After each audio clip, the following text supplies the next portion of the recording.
In the epistle today, we heard in the letter to the Galatians, or the Ephesians, sorry, the letter to the Ephesians, where Paul talks about the law, the Torah. There's a lot of confusion today when people read the Pauline epistles because people are not in that context anymore. Do you have a lot of Christians running around concerned about whether or not you eat bacon or not? Is there anyone in your family who raises an issue about whether you're going to have a ham sandwich? Probably not. Has it ever occurred to you during lunch whether you should have cheese with your burger or just plain making the cheese and burger separate? No, what are you talking about? Well, what we're talking about is the kosher laws. And because these things don't occur to you anymore, the Pauline epistles are often confusing because the Pauline epistles are addressed to a community of people who were concerned about these things. Okay? The other issue, circumcision. You may choose to have your children, your boys, circumcised in the hospital when they're born. That is a medical debate and things, but it never crosses your mind there might be a religious issue, and there is not for us as Christians. But in the first century, in the early church, this was a question. Did you need to be circumcised in order to be saved? And if you were a father and you didn't have your new son circumcised, would you yourself be cut off from salvation in your relationship with God? Wow, I knew it was a medical question, but wow, I didn't know it was that big of an issue. Well, it's not that big of an issue today. But in the first century, this was the problem. And then here's the greater problem. When we as Christians, who are no longer in that debate, in that environment, come and read literature that was addressed to a community that was dealing with these issues, we often are confused by what we hear. One of the most helpful things you can do when you're reading the Pauline epistles that will help drill this in is when you see the word law, translated as it would be typically in English, Torah. Okay? So when you hear Paul talking about not being saved by the works of the law, you might say, works of what law? What works? What law is he talking about? But if you switch that word to what it should be in your English translations, the works of the Torah, suddenly you are brought back into that world. And this is a legitimate translation, by the way. This is how the Christians translated the word. The word Torah in Hebrew, when it was translated in the Old Testament from Hebrew into Greek in what's called the Septuagint, a Jewish translation of the Hebrew Bible into Greek for Greek-speaking Jews, about 200 years before Christ, when they translated the word Torah, which in Hebrew literally means direction, God's direction of His people, they used the Greek word nomos. Nomos, which comes out in our English translation as law. But the problem is we're foreign to that translation history, and so when we are hearing the word law, the first thing we think of is some rule or something. But that's not what it means. It means the Torah given by Moses. The works of the Torah that a Jew might try to follow living in Ephesus, in the epistle today, or living in the city of Rome, or in the cities of Galatia, these Jews weren't able to follow all of the works of the Torah. They couldn't keep all the sacrificial rules and things like that, but there were a few things they could keep, and they took them very seriously, because it's what made them distinct from the Gentile world around them. They were able to, at least in a foreign city, in Ephesus or Rome, the Jew was able to keep the Sabbath, try not to do any movement on that day. He was able to avoid the eating of pork and other unclean foods. He was able to keep the kosher laws for the most part. And the Jew was also, of course, able to circumcise his boys. And so this is what it boiled down to. Judaism outside of Jerusalem, outside of Judea, outside of the Jewish world there, living out in Rome and Ephesus, in these churches where Paul encounters these Jews were not able to keep everything in the law, but they were able to keep a few things. And those things they took very seriously because they saw those things as making them distinct from their Gentile neighbor in the city of Ephesus or Rome. So when these Jews were converted and brought into the church, they were the beginnings of every one of these Pauline churches. Paul would go to the synagogue in Ephesus, or the synagogue in Rome, or the synagogue in these places is where you had the origin of these Christian churches. Preaching there in these places, Jesus of Nazareth is the Messiah, and some of them would accept that. But that was not the end of each one of these churches. That was simply the beginning. The Gentiles then began to flood in. And the Jewish Christians who had founded that local church asked the question, does this Gentile who wants to enter into the church need to be circumcised and keep kosher and keep the Sabbath and things like that? And the Jewish Christians thought, yes, that is the case. But the apostles gathered together in Jerusalem, this is recorded in Acts 15, and understands by the power of the Holy Spirit that God doesn't make any distinction based upon circumcision and kosher laws. You remember Peter's dream about the animals coming down in the sheet, right? And what he can eat and not eat. And God says you can eat it all. Right?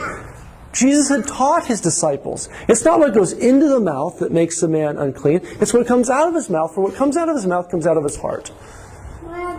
And so, as we hear in Mark chapter 7, he declared all foods clean. And so when the apostles went out and taught and preached and gathered people into the church, though they preached this message, the Jewish Christians who came in were confused about this and often tried to impose upon the Gentile converts these bits of the law, these works of the law that they saw as important for keeping them distinct from the Gentile world. And so Paul has to, in this epistle to the Ephesians, in his epistle to the Galatians, etc., has to constantly make sure they understand that no man is saved by the works of the Torah. Otherwise, as he says in the letter to the Galatians, Christ came for no purpose. The works of the Torah will not save you. The works of the Torah will not save you, but rather the grace of Jesus Christ. And Paul explains to us how we receive the grace, the gift of Jesus Christ. How is that? As we enter into the church. When we are baptized into Christ, we die with Him and are buried with Him and are raised with Him to newness of life. We come forth from the baptismal waters, like the murky waters of the first creation, and are chrismated. We receive the Holy Spirit like Adam of old, who had the breath of life breathed into his nostrils. And then we are welcomed back to eat of the tree of life, of which we were once forbidden. And the tree of life, of course, and its fruit is the cross and Jesus Christ. Entering into the church, having been recreated, we eat of His flesh and blood, of which He said, "He who eats my flesh and drinks my blood has life in him, and I will raise him up on the last day." And so in Christ, all things come to the fulfillment. All problems are solved. Christ has saved us from sin and from death. And this is the good news. We heard in the gospel about the Pharisees and the Sadducees, how they were giving Jesus a hard time as He came to Jerusalem. Christians have a hard time in Jerusalem today. And the Pharisees had come to Jesus to try and trip Him up, and they had failed. Then they sent in the Sadducees, and they had failed. So finally the Pharisees said, we're going to need an expert to take Him down. So they sent in a lawyer. A lawyer. This does not mean lawyer in the modern sense of a lawyer of secular law, but this is a lawyer of Jewish law. He was an expert. He was the professional. He knew the law and how to argue from it. So they sent him in to see if he could trip Jesus up. And Luke tells us he sent him there to test Him. All right? And so the lawyer asked Jesus, what is the greatest commandment? And Jesus says, well, what do you think? This is how rabbis debate with questions, right? And so the lawyer knows that Jesus has now thrown it back in his court. And so now the lawyer has to answer. And he doesn't answer what we might think he would answer with, the first of the 10 commandments. Rather, he looks at the Torah and knows that the greatest commandment of all of the commandments, which we find throughout the Torah, is to love the Lord your God with all your heart, with all your soul. That is undivided heart. That is to worship Him only, and not to worship the other gods, the pagan gods. And the second is like it, to love your neighbor as yourself, for your neighbor is made in the image and likeness of God. So if you do not love your neighbor, how can you say, as John says in his first epistle, that you love the God that you cannot see, when you can see your neighbor and hate him? So Jesus says, you've answered rightly. Now go away. Oh, the lawyer didn't win. He was hoping to trip Jesus up, and Jesus turned the whole conversation around on the lawyer. So he's not going to be bested by Jesus. So he says, well then, who is my neighbor? Now the lawyer knew the answer to this question, and of course so did Jesus. But Jesus decides not to simply answer the question the way it's been presented to him, but rather to use this again as an opportunity to teach. The answer to the question is found in the very verse, or in the very chapter from which we hear we shall love our neighbor. This is in Leviticus chapter 19, the holiness code. It says there, you shall love your neighbor as yourself, but then it goes on to say a few verses later, and you shall love the foreigner who dwells among you as yourself. For you were once foreigners in the land of Egypt. So the lawyer is going to see how far Jesus will go. How much does he know? And so then he says, who is my neighbor? And Jesus says, let me tell you a parable. There was a man who was going down from Jerusalem to Jericho. Now, you know the road from Jerusalem to Jericho is a very desolate place. Okay, there's nothing out there. A few Bedouins with a few skinny sheep and a scruffy tree here and there. That's it. Nothing. A little stubble on the ground, very hot and dry. He was going from Jerusalem down to Jericho, between these two places where there were water, right, where there were cities, in this arid land. There was no one out there. And there some robbers took him down and stripped him and beat him and took everything he had and left him half dead. Now the man is going to die. He's out in the middle of nowhere. There's no water. There's no protection from the cold at night or the heat during the day. He's going to die.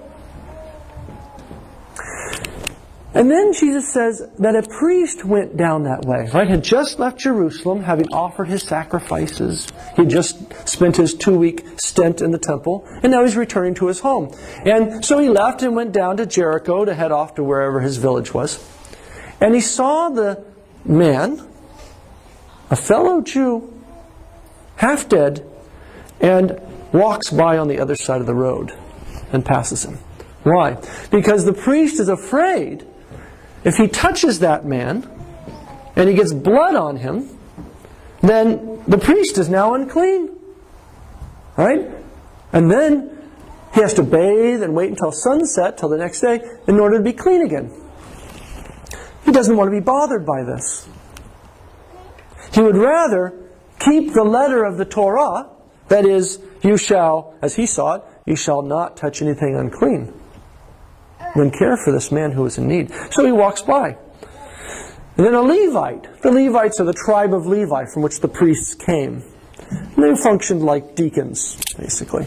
A Levite walked by and did the same thing, fearing to become unclean according to the Torah. And then a Samaritan came by. Now when Jesus said the word Samaritan, the lawyer and probably all the Jews around spit. Okay? What's a Samaritan? The Samaritans were the remnant of the northern kingdom. You remember that when Solomon took the throne, after his time, due to his sin, the kingdom split into the north and the south. And the southern kingdom, Judea, then was ruled by the line of David, and the north ruled by other kings until it was finally destroyed by the Assyrians. When the Assyrians conquered that northern kingdom, they took many of the northerners of Israel out of there and dispersed them throughout their empire and brought in place many from around the empire. This was one of their things they would do when they conquered somebody. And so then the people in the north, who were originally the tribes of Israel, who had rebelled against the Son of David, are now of mixed blood. Gentiles, mixed in, intermarried, and mixed religion. They're praying and worshiping all the other gods, the pagan gods. Eventually the whole thing unravels, and you just have a remnant there of people called the Samaritans after that, after their capital city in Samaria. So the Samaritans are part of the people of Israel. They're the remnants of those other tribes. You know about the Jews and the Levites and the Benjamites. Paul was a Benjamite. But the other tribes, where'd they all go? Zebulun, Naphtali, what happened? Well, they are, the end of them, the remnant of them is the Samaritan people. By the time we come to the first century, the Samaritans have cleaned their act up a bit. They are now have returned to monotheism, and they are worshiping the one true God. But the Jews did not accept them. The Jews would not accept them, though they asked to be accepted back into the people of God. They said, no, you are unclean. You are unclean. And so Jesus talks about one of these individuals going by, seeing a fellow Jew, the Jews who had said, you are unclean and I will not be near you. He goes and sees a Jew who is unclean, covered in blood, and remember the Samaritans are kosher too, and keep these laws, and picks him up, bathes his wounds with a little oil and wine. This is the antiseptic of the ancient world. And then puts him on his own donkey and walks him all the way to Jericho. That's a long walk. And then when he gets to Jericho, he puts him in an inn, takes care of him for a day, but the man had a trip. So he says to the innkeeper, here are 2 denarii. 2 denarii. 2 days' wage. Think of how much you make in a day. Okay? He pulled that out of his pocket and handed it to the guy. Said, take this, care for him, and when I come back, if there's any more expense, I'll pay for it. So the innkeeper takes him. Then Jesus asked the lawyer who was testing him, which of these do you think was a neighbor? You asked, what is my neighbor? Who is my neighbor? Which one of them? The priest, the Levite, or the Samaritan acted as neighbor to him? And notice he can't even bring himself to say Samaritan. He simply says, the one who treated him kindly. Then you go and do likewise.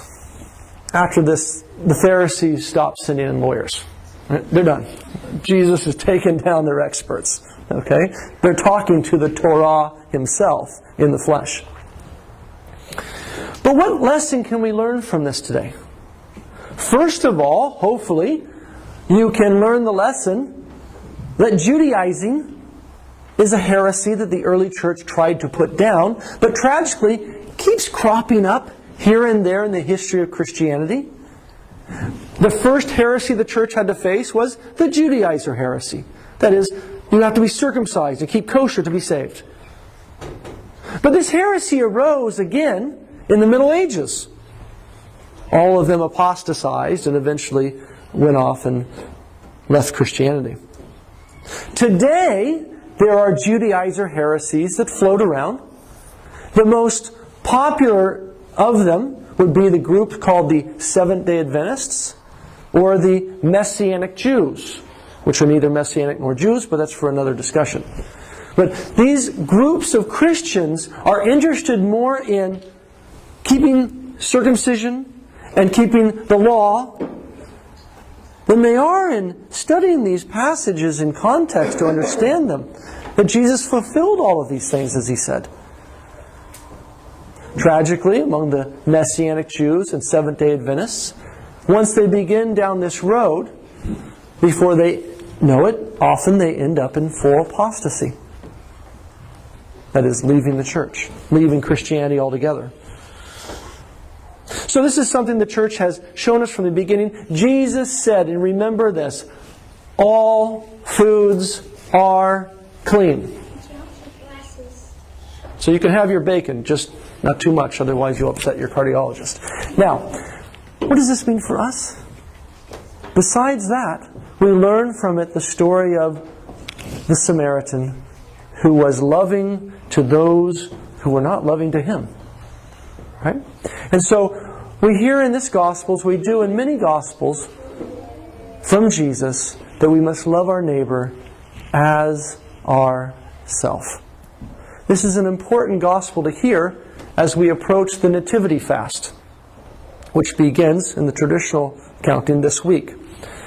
I will send to you in the email a link to the literature that I've sent you each time we have a fast on why do we fast, when do we fast, how do we fast, and who fasts. What is it all about? During the fast of the year, it is not a time to be miserable. It's not a time to give up things because you're going to make God smile. You can give up all you want or not give up. It doesn't change God. He doesn't change. He's immutable. What we're interested in is changing ourselves. And so during the fasts, this is a time to increase our prayer, our fasting, and our almsgiving, our charity towards others, as we heard in the Gospel today. Our prayer, our fasting, and our almsgiving. These are the three pillars of the Christian life. We will talk more about those three pillars throughout the fast, starting next Sunday. But between now and then, you should prepare yourself. How will I fast? How will I increase my almsgiving, my charity to those who are in need around me? And how will I increase my prayer? Not to make God smile, but to change ourselves. So that in every breath we take, whether it is during the fast or after the fast, we may glorify Jesus Christ with His eternal Father and His all-holy, good and life-giving Spirit, both now and ever and unto ages of ages. Amen.